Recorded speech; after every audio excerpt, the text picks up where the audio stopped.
ನಾಗಮಂಗಲದಲ್ಲಿ ಗಣೇಶ ಮೆರವಣಿಗೆಯ ಹೊತ್ತಿನಲ್ಲಿ ಅನ್ಯ ಕೋಮಿನ ಯುವಕರಿಂದ ಕಲ್ಲು ತೂರಾಟ, ಚಪ್ಪಲಿ ತೂರಾಟ ನಡೆದಂತಹ ಪ್ರಕರಣ ಸಂಬಂಧ ಇವರಿಗೂ 46 ಮಂದಿಯನ್ನ ಪೊಲೀಸರು ಅರೆಸ್ಟ್ ಮಾಡಿದ್ದಾರೆ. ಉದ್ರಿಕ್ತರ ಕಿಚ್ಚಿಗೆ ನಾಗಮಂಗಲ ಉದ್ವಿಗ್ನಗೊಂಡಿದೆ. ರಾಜ್ಯ ಸರ್ಕಾರದ ವಿರುದ್ಧ ಕುಮಾರಸ್ವಾಮಿ ಅವರು ಕೂಡ ಆಕ್ರೋಶವನ್ನು ಹೊರಹಾಕಿದ್ದಾರೆ. ಮಂಡ್ಯದಲ್ಲಿ ಈ ರೀತಿ ಗಲಾಟೆಗಳು ಆಗ್ತಾ ಇರಲಿಲ್ಲ. ಆದರೆ ಕಾಂಗ್ರೆಸ್ ಸರ್ಕಾರ ಬಂದಾಗಿಂದ ಇತ್ತೀಚೆಗೆ ಈ ರೀತಿಯ ಘಟನೆಗಳು ಆಗೋದಕ್ಕೆ ಆರಂಭವಾಗಿದೆ. ಸರ್ಕಾರ ಎಚ್ಚೆತ್ತುಕೊಳ್ಳದಿದ್ರೆ ದೊಡ್ಡ ಪೆಟ್ಟು ಬೀಳುತ್ತೆ ಅಂತ ಎಚ್ಚರಿಸಿದ್ದಾರೆ. ಪಬ್ಲಿಕ್ ಟಿವಿಗೆ ಪ್ರತಿಕ್ರಿಯಿಸುವ ಮೂಲಕ ಕೇಂದ್ರ ಸಚಿವ ಕುಮಾರಸ್ವಾಮಿ ಅವರು ಸರ್ಕಾರಕ್ಕೆ ಎಚ್ಚರಿಕೆಯನ್ನ ಕೊಟ್ಟಿದ್ದಾರೆ.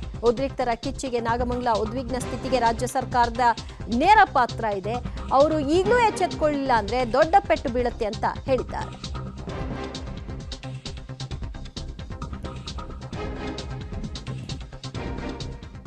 ಸಾಯಂಕಾಲ ಮೆರವಣಿಗೆ ಬಂದಂತದ್ದು ಆದ್ಮೇಲೆ ಸ್ವಲ್ಪ ಎರಡು ಕ್ಲಾಶ್ ಆಗಿದೆ. ಇಮಿಡಿಯೇಟ್ ಆಗಿ ನಮ್ಮ SP ಅವ್ರಿಗೂ ಮಾತಾಡದೆ ಅವರು ಈಗ ಜಾಸ್ತಿ ಒಂದು ಅರ್ಧ ಗಂಟೆಯಿಂದನೂ ಮಾತಾಡಿದ್ರು. ನಮ್ಮ ಮೈಸೂರು ರೇಂಜ್ DG ಅವ್ರಿಗೂ IG ಅವ್ರಿಗೂ ಮಾತಾಡಿದ್ದೀನಿ. ಅವರು ಈಗ ಜಸ್ಟ್ ನಾನು ರೀಚ್ ಆಗ್ತಿದ್ದೀನಿ ಅಂತ ಹೇಳ್ತಾರೆ.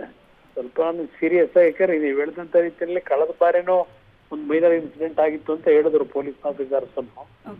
ನಾನು ಚೆಕ್ ಮಾಡ್ಕೊಂಡಾಗ ಸ್ವಲ್ಪ ಬಟ್ ಎರಡು ಗುಂಪು ಸ್ವಲ್ಪ ಆದಷ್ಟು ಬೇಗ ಇದು ಮತ್ತೆ ಸ್ಪ್ರೆಡ್ ಆಗ ಅವಕಾಶ ಕೊಡಬೇಡಿ ಅಂತ ಹೇಳಿ ನಾನು ಆಫೀಸರ್ಗೆ SP ಅವ್ರಿಗೂ ಮಾತಾಡಿದ್ದೀನಿ. ಬಟ್ ಸ್ವಲ್ಪ ಕಂಟ್ರೋಲ್ ಯಾಕಂದ್ರೆ ಕಲ್ಲು ತೂರಾಟಗಳೆಲ್ಲ ಆಗಿದೆ ಅಂತ ಹೇಳಿ ಪೆಟ್ರೋಲ್ ಬಾಂಬ್ ಕೆಲವರು ಸ್ವಲ್ಪ ತಿಳಿಗೆ ಮಾಮೂಲಿ ತಗೊಂಡಾದಾಗ ಇರ್ತಾ ಕೆಲವರೆಲ್ಲ ಅದರಿಂದ ಸ್ಟ್ರಿಕ್ಟ್ ಆಗಿ ಆಕ್ಷನ್ ತಗೊಳ್ಳಿ ಅಂತ ಹೇಳಿ ಹೇಳಿದೀನಿ. ಇದು ಸ್ಪ್ರೆಡ್ ಆಗಬಾರ್ದು ಅಂತ ಹೇಳಿದ್ದೀನಿ. ಹೋಗ್ತೀನಿ ನಾನು ನಿಮ್ TV ಮುಖಾಂತರ ಎರಡೂ ಗುಂಪಿಗೆ ಹೇಳ್ತಕ್ಕಂಥದ್ದು ಇದನ್ನ ಇಲ್ಲಿಗೆ ನಿಲ್ಲಿಸ್ಕೊಳ್ಳೋದು ಒಳ್ಳೇದು. ಇದನ್ನ ಅತಿಯಾಗಿ ಮತ್ತೆ ಒಂದು ಬೇರೆ ರೀತಿಯಲ್ಲಿ ತಗೊಂಡು ಇದನ್ನ ಜನಗಳಲ್ಲಿ ಅಶಾಂತಿ ಉಂಟು ಮಾಡೋದು, ಅಮಾಯಕರ ಸಾವು ನೋವುಗಳಾಗಬಾರ್ದು. ಅದಕ್ಕೆ ನಾನು ಎರಡೂ ಗುಂಪಿನ ಜನಕ್ಕೂ ನಾನು ಮನವಿ ಮಾಡ್ತೇನೆ. ಯಾಕೆಂದ್ರೆ ಇಂಥ ಒಂದು ಪರಿಸ್ಥಿತಿನ ಕೆಲವು ತಿಳಿಗೇಡಿಗಳು ಅದನ್ನ ದುರುಪಯೋಗ ಪಡಿಸ್ಕೊಳ್ಳೋಕೆ ಪ್ರಯತ್ನ ಪಡ್ತಾರೆ. ಅದಕ್ಕೆ ಅವಕಾಶ ಆಗೋದು ಬೇಡ. ಪೊಲೀಸ್ ಇಲಾಖೆಯವರು ನಾನು SP ಅವ್ರಿಗೂ ಮಾತನಾಡಿದ್ದೀನಿ. ಸ್ವಲ್ಪ ಯಾವುದೇ ರೀತಿಯಲ್ಲಿ ಯಾರಿಗೂ ಅಸಮಾಧಾನ ಆಗ್ಬಾರ್ದು. ಏನೋ ಒಂದ್ ಕಡೆ ನಮ್ಮನ್ನ ಕಡೆಗಣಿಸಿರೋ ಅನ್ನೋದು ಬರಬಾರ್ದು. ಸ್ವಲ್ಪ ಬಿಗಿಯಾಗಿ ಹ್ಯಾಂಡಲ್ ಮಾಡಬೇಕು ಅನ್ನೋದು ಹೇಳಿದ್ದೀನಿ ನಾನು.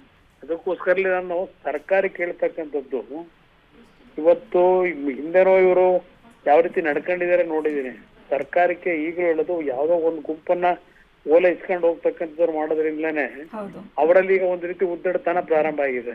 ಯಾಕೆಂದ್ರೆ ಸರ್ಕಾರ ಯಾವುದೇ ಇರಲಿ ಘಟನೆಗಳನ್ನ ಬಿಗಿಯಾಗಿ ಹ್ಯಾಂಡಲ್ ಮಾಡಬೇಕು. ಇಲ್ಲಿ ಯಾವ್ದೋ ಒಂದು ಗುಂಪನ್ನು ಓಲೈಸ್ಕೊಳಕ್ ಹೋದಾಗ ಒಂದು ವರ್ಗನ ಈ ರೀತಿಯ ಪ್ರಕರಣಗಳು ಅವರಿಗೆ ಸರ್ಕಾರ ನಾವ್ ಏನ್ ಮಾಡಿದ್ರು ನಮ್ಗೆ ರಕ್ಷಣೆ ಇದೆ ಅಂತಕ್ಕಂಥ ಒಂದು ಭಾವನೆ ಬಿಡುತ್ತೆ. ಆ ಹಿನ್ನೆಲೆಯಲ್ಲಿ ಅದಕ್ಕೆಲ್ಲ ಅವಕಾಶ ಕೊಡಬಾರದು ಅನ್ನೋದು ನನ್ನ ಅಭಿಪ್ರಾಯ. ಅಧಿಕಾರಿಗಳು ಬಹಳ ಸ್ಟ್ರಿಕ್ಟ್ ಆಗಿ ಹ್ಯಾಂಡಲ್ ಮಾಡ್ಬೇಕಿಂತ ಇಶ್ಯೂಗಳನ್ನ ಯಾವುದೇ ಒತ್ತಾಯಕ್ಕೆ ಮಣಿಬಾರದು ಅನ್ನೋದು ನನ್ನ ಅಭಿಪ್ರಾಯ. ಕಲ್ಲಿನ ಏಟ್ ಬಿದ್ದೆ ಪೊಲೀಸ್ನವ್ರಿಗೂ ಏಟಾಗಿದೆ, ಮತ್ತೆ ನಮ್ಮ ಜನಗಳಿಗೂ ಸ್ವಲ್ಪ ಕಲ್ಲೇಟ್ ಬಿದ್ದಿದೆ ಅಂತ ಹೇಳ್ತಾರೆ. ಒಂದು 10-15 ಜನಕ್ಕೆ ಅಂತ ಹೇಳ್ತಾರೆ. ಜೀವಾನಿ ಏನೂ ಆಗಿಲ್ಲ. ಒಂದು ಅಂಗಡಿಗೇನೋ ಬೆಂಕಿ ಇಟ್ಟಿದ್ದಾರೆ, ಬೈಕ್ಗಳಿಗೆ ಒಂದು 4 ಬೈಕ್ಗಳಿಗೆ ಡ್ಯಾಮೇಜ್ ಮಾಡಿದ್ದಾರೆ ಅಂತ ಹೇಳ್ತಾ ಇದ್ದಾರೆ. ಅಮಾಯಕರುಗಳ ಮೇಲೆ ಇದೆಲ್ಲ ದಬ್ಬಾಳಿಕೆ ಆಗೋದು, ಇದರಲ್ಲಿ ಕಲ್ಪಿಟ್ಗಳಿದ್ರೆ ಅವ್ರು ಯಾರು ಇದರಲ್ಲಿ ಸಿಗಾಕೊಳ್ಳಲ್ಲ, ಅಮಾಯಕರು ತೊಂದರೆಗೆ ಒಳಗಾಗ್ತಾರೆ. ಅದು ಆಗ್ಬಾರ್ದು. ಈಗ ಮಂಡ್ಯದಲ್ಲಿ ನಾಗಮಂಗಲದಲ್ಲಿ ಆಗಿರುವಂತಹ ಈ ಘಟನೆ ನಿಜಕ್ಕೂ ವಿಷಾದದ ವಿಚಾರ. ಆದರೆ ಯಾವ ಕಾರಣಕ್ಕೆ ಇದು ಆಗ್ತಾ ಇದೆ ಅನ್ನೋದರ ಬಗ್ಗೆಯೂ ಕೂಡ ಗಮನ ಹರಿಸಬೇಕಾಗತ್ತೆ ಅನ್ನೋದರ ಬಗ್ಗೆ ಕೇಂದ್ರ ಸಚಿವ ಕುಮಾರಸ್ವಾಮಿ ಅವರು ಮಾತನಾಡಿದ್ದಾರೆ. ಇಂತಹ ಘಟನೆಗಳಾದರೂ ಕೂಡ ನಮ್ಮನ್ನು ರಕ್ಷಣೆ ಮಾಡ್ತಾರೆ ಅನ್ನೋ ಭಾವನೆ ಬಂದಾಗಲೇ ಆ ಭಯದ ವಾತಾವರಣ ಇರಲ್ಲ. ಇಲ್ಲದಿದ್ದರೆ ಭಯದ ವಾತಾವರಣ ಇದ್ದರೆ ನಿರ್ದಾಕ್ಷಿಣ್ಯವಾಗಿ ಕ್ರಮ ತೆಗೆದುಕೊಳ್ತಾರೆ ಅನ್ನೋ ಆ ಪರಿಸ್ಥಿತಿ ಇದ್ದರೆ ಇದೆಲ್ಲ ಮರುಕಳಿಸಲ್ಲ. ಮಂಡ್ಯದಲ್ಲಿ ಯಾಕಾಗತ್ತೆ ಈ ಥರದ ಚಿತ್ರಣ? ಇಲ್ಲಿಯವರೆಗೂ ಆಗದೇ ಇದ್ದಂತಹ ಸನ್ನಿವೇಶ ಈಗ ಯಾಕೆ ಉದ್ಭವ ಆಗಿದೆ? ಇದು ಸರ್ಕಾರದ ಕಾರ್ಯವೈಖರಿಯನ್ನು ತೋರಿಸ್ತಾ ಇದೆ. ಸರ್ಕಾರ ನಮ್ಮ ಪರವಾಗಿ ಇದೆ ಅನ್ನುವಂತಹ ಒಂದು ಧೋರಣೆ ಏನಿದೆ, ಸೊ ಆ ಕಾರಣಕ್ಕಾಗಿ ನಡೀತಾ ಇದೆ. ಆದರೆ ಈ ಮೃದು ಧೋರಣೆಯನ್ನು ಸರ್ಕಾರ ಕೈ ಬಿಡಬೇಕು, ಈ ಕೂಡಲೇ ಎಚ್ಚೆತ್ಕೊಳ್ಬೇಕು. ಇಲ್ಲದಿದ್ದರೆ ದೊಡ್ಡ ಮಟ್ಟಿಗಿನ ಅನಾಹುತಕ್ಕೆ ಅವಕಾಶ ಮಾಡಿಕೊಡ್ತೀರಿ, ದೊಡ್ಡ ಪೆಟ್ಟನ್ನು ತಿನ್ನಬೇಕಾಗತ್ತೆ ಹುಷಾರ್ ಅಂತ ಎಚ್ಚರಿಸುವಂತಹ ಕೆಲಸವನ್ನು ಕೇಂದ್ರ ಸಚಿವ ಕುಮಾರಸ್ವಾಮಿ ಅವರು ಮಾಡಿದ್ದಾರೆ. ಇದೇ ರೀತಿಯಾಗಿ ಹಲವು ನಾಯಕರು ಕೂಡ ಆಕ್ರೋಶವನ್ನು ಹೊರಹಾಕಿದ್ದಾರೆ.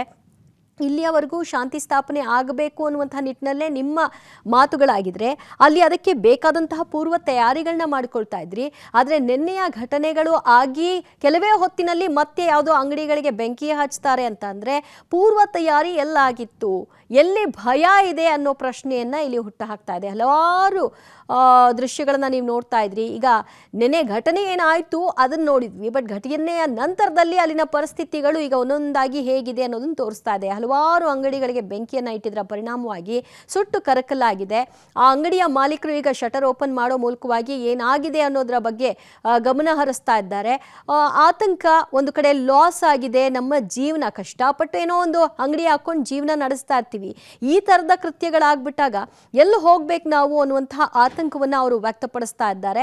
ಹಲವಾರು ವಸ್ತುಗಳು, ಬಟ್ಟೆ ಅಂಗಡಿ ಇರಬಹುದು, ಚಪ್ಪಲಿ ಅಂಗಡಿ ಇರಬಹುದು, ಬ್ಯಾಂಗಲ್ ಸ್ಟೋರ್ ಇರಬಹುದು, ಎಲ್ಲವೂ ಕೂಡ ಈಗ ಸುಟ್ಟು ಕರಕಲಾಗಿರುವಂತಹ ಚಿತ್ರಣ.